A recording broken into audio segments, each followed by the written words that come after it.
The door I crazed with knocking reappeared.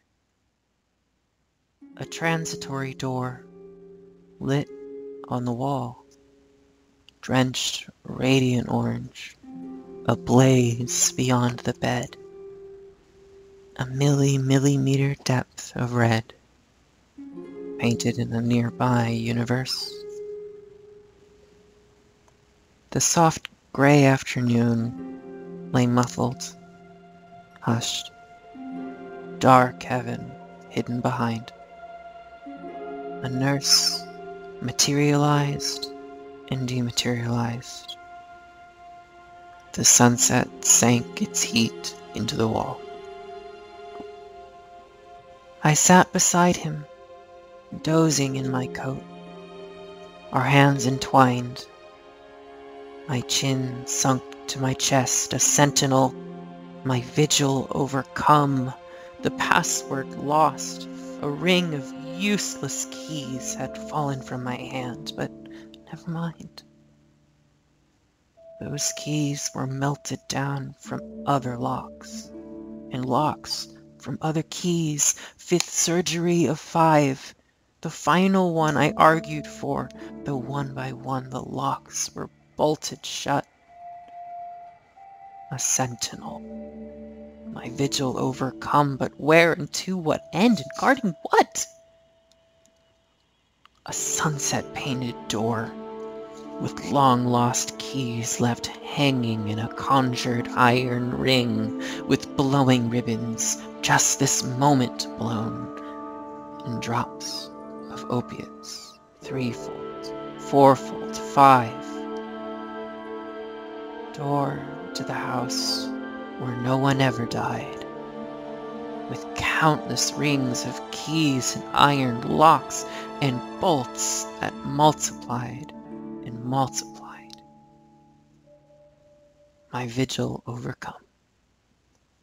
But starting here, I reasoned that if someone swept a hand and all the locks fell open all at once, and if the door fell open, he would live. A miracle for us. Another chance. Beloved body's beauty lying still. His intima held still. Narcotic trance. We slept beside a sunset-painted door, crumpled beside a wall of cinder blocks. The wall was tilting in a floor of sand. The heavenly questions raving on the wall were half dissolved, were mere graffiti now, though all those being riddles lay unsolved, erased and reappearing, re-erased. Unbidden universe, what summons us, awakening, unbidden in its mist? Unpremeditated and unsought, a deed without a doer doing this, an act without a pre-existing I, self-fabricating atoms like a thought that pre-exists the mind where it appears. Why this, i.e. existence? Why exist? The universe is self-created. Where? The universe is self-created. Why? All questions put aside, perhaps for good. Questions, O monks, that lead not to salvation. I turned my back on heaven once and for all. No questions anymore. Just say he'll live. Bright doors exploded open, closed. OR. Illusory door, but with a real door set into it. But both doors bolted shut. But bolted shut the same as left ajar. Enchanted knife that didn't even hurt. Though somewhere else, it seems, a shadow knife was cutting shadow flesh, but never mind. Handleless, the knife without a blade, said Lichtenberg, and no one could have known. in sutures sewn with no one there to sew them, yet one by one in perfect order sewn, the way that seashell sutures come to be, in painless silence, painless, utterly. Across a floor of sand we can't say where, the speechless needle buried in the vein. Above, a water ceiling self-divides, a scissors cutting through a water surface. Surface reflections shudder, self-repair. Nausea, a bleaching coral reef. Opiates. The ship of Theseus passing above. A water ceiling sways. The masts broken, torn down, no one aboard. And bumping quietly against a reef, wave dismantled, bobbing plank by plank, touching ashore, disintegration, foam. The demiurge that forged the nucleus had set an injured molecule aside, that broke away midstream autonomous and copied out its secret injury. A break site underwent a subtle change, a hidden break site in a chromosome, a break without apparent consequence, and no one knew, and no one could have known. Something smaller than a grain of sand. But every crumb of matter in creation casts a shadow, every grain of dust. And every weightless shadow gathers mass, though infinitely smaller than a grain. The speechless needle buried in the vein. God in the distance lifting up the stone that even God can't lift. The nucleus in micro-desolate eternity, awakened briefly in a frigid room. A blue god standing by, blue mask and gown, blue gloves, in dazzling water lights and darks. A buried memory surge, a god's blue hand gestured above the opened body's rim. All that could be done has now been done. I am the same to all, Lord Krishna said. To all beings, my love is ever one. Then we two, reunited and marooned. A door drenched radiant orange beyond the bed, appearing in a wall of cinder blocks, lit dimly gray, then gone. And evening came and took the door, frame, handles, latches, blocks, even the black cube buried in the frame, with chisel marks around the mortise box. Then took the wall away, but all was well. Mysterious rudiments of our farewell. Unguarded hopes, covalent bonds entwined with opiates' covalent molecules, a paradox inside a paradox of fathomless repose. The self-same dream that all was well and we were going home.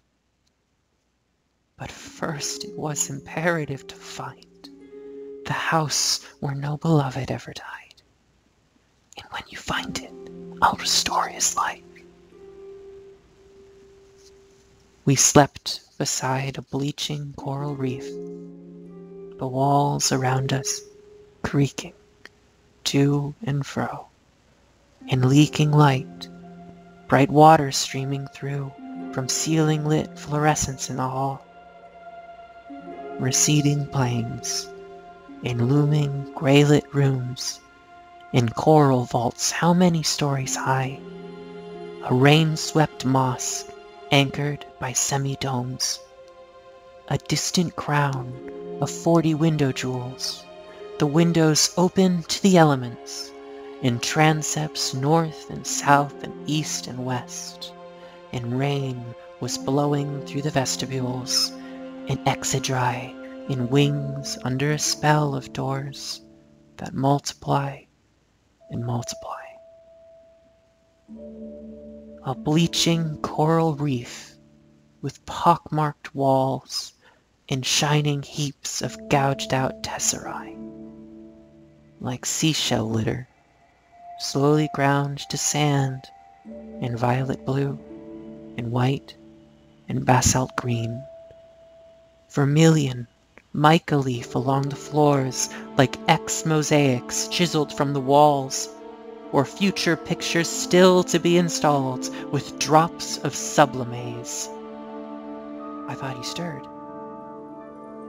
A pockmarked coral reef, my flashlight beam sought out a torn mosaic's chisel-gouged, dismantled portrait of the panting heart at rest beside a stream in paradise.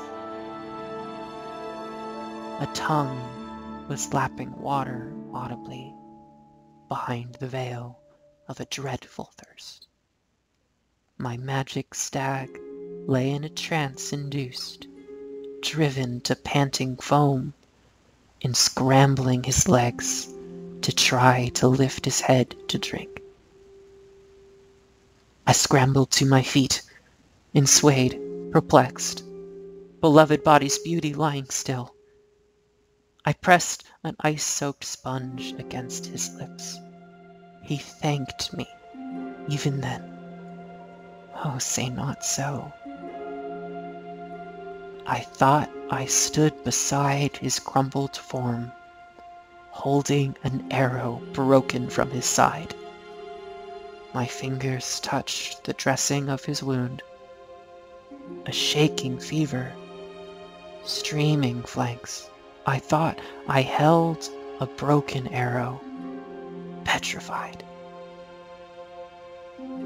There was an arrow nothing could remove, a parable crumbled along a binding. Don't send to know if you've been arrow struck, whether the arrow's made of gold or wood. If made of gold, extracted from what mine? If made of wood, what kind, what tree, what grove? Don't send to know the archer's name or age or occupation, place of origin, or whether poison soaked the arrowhead, and if it did, what antidotes are used. Don't send to know if you were struck by chance, or if the arrowhead was meant for you. It doesn't matter now. Don't send to know. Footsteps. A curtain swept aside, a nurse. A wave of reassurances. He's fine. What needed tending to was tended to, and all that could be done has now been done, and all is well and nothing left to do. All is well and hush and never mind. Beloved body's beauty, lying still. His hand silk to my lips. No questions now. Just say he'll live. My bluest veins to kiss, said Cleopatra, holding out her hand. If only you will tell me he will live. And felt myself subsiding in my chair. The puzzle solved. Sunset. A rain-swept mosque in Istanbul, the legend of its doors that lay under a spell such that no one could count them all, however carefully the tallies kept. 299, 300 doors in one, but always one was added to the sum. Another door was always added, one among the doors that lay under a spell. Some scraped the floors, with dark rubbed radii on marble thresholds. Tilting underneath the distant domes transferred weight-bearing load. And some fell open. Some were spurious doors, with curious, rusting keys and rusting locks, whose painted marble panels, washed away by centuries of rain, were nonetheless still set in quarried marble jambs with veins indelible, however far and deep rain-pelted marble surfaces erode. And some torn from their ancient hinges, lean against the walls in upper galleries, with chisel marks where vanished bronze was pried, transported from the house where no one died. Perhaps a miracle, another chance, the final surgery I argued for. 5th surgery of 5, at my request. And some were rubble-filled, and nailed shut and plastered over.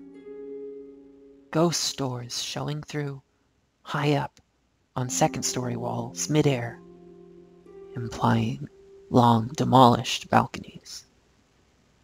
Illusory above them, lasting scars, where other portals, partially begun in unrecorded times, left incomplete, were hidden under black partitions hung like drapes, neglected, shredding on their rings. Black curtains drawn across unbidden thoughts. And dead-end galleries ahead were sealed with glowing metal doors that smelled of smoke, with massive knobs in bronze, too hot to touch even for dreamers' hands. Behind the doors, ashes and heaps, still pulsing scarlet orange. And crumbling from its hinges, up ahead, the oldest door, built from a cedar plank retrieved from Noah's Ark, in silver sheathed, but shrunken, only wide enough for one. I drew him to my chest and carried him. We stood together at the ancient door. Among the doors that lay under a spell, another door appeared. 300 doors in one, 302. I reasoned that if someone swept a hand and all the locks fell open all at once and all the doors fell open, he would live. And ran my palm across the phantom wood, but phantom slivers lodging in my palm were stabbing me awake. Futility of every bolt and lock and handle tried, and all that could be done had now been done. First find the house where no beloved died in any generation. None, I say. No father, mother, husband, wife, or child. No father's father, mother's mother. None. But if you cannot find it, lay him down. Lay his body down. And come away. Covalent molecules of Sublimaze and other alkaloids and analogues took down the wall in which the door I crazed with knocking reappeared. But in his sleep, in every 7 seconds oxygen would slide away, exhaled, and opiates broke down the walls in scattered cinder blocks. We slept crumpled beside, but left a door still standing, bolted shut, where nothing was. Immobilized, my chin sunk to my chest, the puzzle solved. A sunset-painted door that came and went among the galleries. But then another door was added. One. Outside in the fluorescent corridor, the elevator door slid open, closed. A sudden opening in a concrete wall. The elevator shaft a hollow tower built in the negative. Abolished space where bells swept up and past, plunged past and down. A bell had broken from its rope and fell from floor to floor to floor, descending toward a hidden basement room, an unmarked door, a frigid theater for anatomy. But no one knew, and no one could have known. I felt the opiates touch his bluest veins. At 1 a.m., at 2 a.m., the hour, the weightless phantom images inside another's mind, dissolve inside one's own. The apparition of the body scan, a momentary fabric, seraph hung across a momentary scaffolding. One in the many, many in the one. The apparition of the body scan, an apparition from Vesalius, the 5th book of anatomy, laid bare. Beloved body, lit in blacks and grays, black soaked, and streaming in eternity, the resurrected cavity of Galen in antiparticles, in gamma rays, a visionary study of the veins, merely a blurry shadow on a scan, and overhead a surgeon turns a page. Black curtains sewn from bolts of consciousness are held aside by seraphs in black corners. A stream of flowing atoms held aside. The presentation of a hidden sight, anatomy, which means the cutting open, from atoms, meaning the uncuttables, the indivisibles, the fabrica, the template of the pre-existing I, intangible, the fabric tourniquets the seraphs tie and tie with anxious hands. But when they turn to see it for themselves, atoms unbind down to their nuclei, the mortal body spectral to the core, an image no one made, or made by God, or self-made, self-dissolving, self-aware. Who then, or what, hallucinated this? The tragedy of being only this, Aristotle's thisness, nothing more among the crowds thronging the frontispiece, the Renaissance physicians crowding near, distinguished faculty, apprentices, ambassadors, and workmen of the trades, students of medicine, nobility, and clerks of law and church, and all alone above the throng, a rearing skeleton. And some sway on their feet, some hold their own, some turn away, some snuffed out at the sight. A table, heaped with tools of the trade, the cutting table, instruments arrayed, the knife of the anatomist beheld, an iron scale sinks, the heart is weighed. And standing in the foreground undisturbed, philosophers who weigh hallucinations are questioning students of medicine. What is the largest object in creation? The whole of wholes, Ein Sof, totality, what can't be stood outside of, looking on? What's in the all in all in all in all? And its circumference? The brain is weighed without its weightless phantom images. Anesthesia's curtain briefly lifts. A chaos surge, a frigid basement room without locality and massless drifts. A distant vacuum cleaner, vacuuming the surface of an undiscovered moon. Perplexia, revolving upside down, orbit not, but holding to its path above our room, above another Earth, where other moons are tugging other seas, black troughs, white crests, black troughs directionless, successive walls collapsing, every wave torn down by its own foaming edge that pulls white fringes down from transitory walls. Water divides repairs, before, behind, in churning pre- and post-chronology, where everything is happening at once. A curtain lifted, white, but falling, black. Black sails appearing on a distant rim.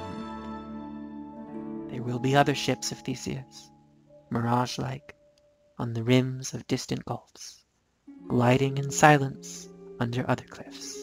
Other Aegeans, other nameless seas, dissolving oceanic memories in other future ocean vanishings. And other drowning and emerging coasts, where long eroded outcroppings of rock that once upon a time were continents are cliffs. Then jutting fragments that divide a shoreline where an ocean open-closed on other, deeper, mid-Atlantic rifts. Where other, higher Everests, submerged a mile below the surface, came and went. where other chains of mountains come and go.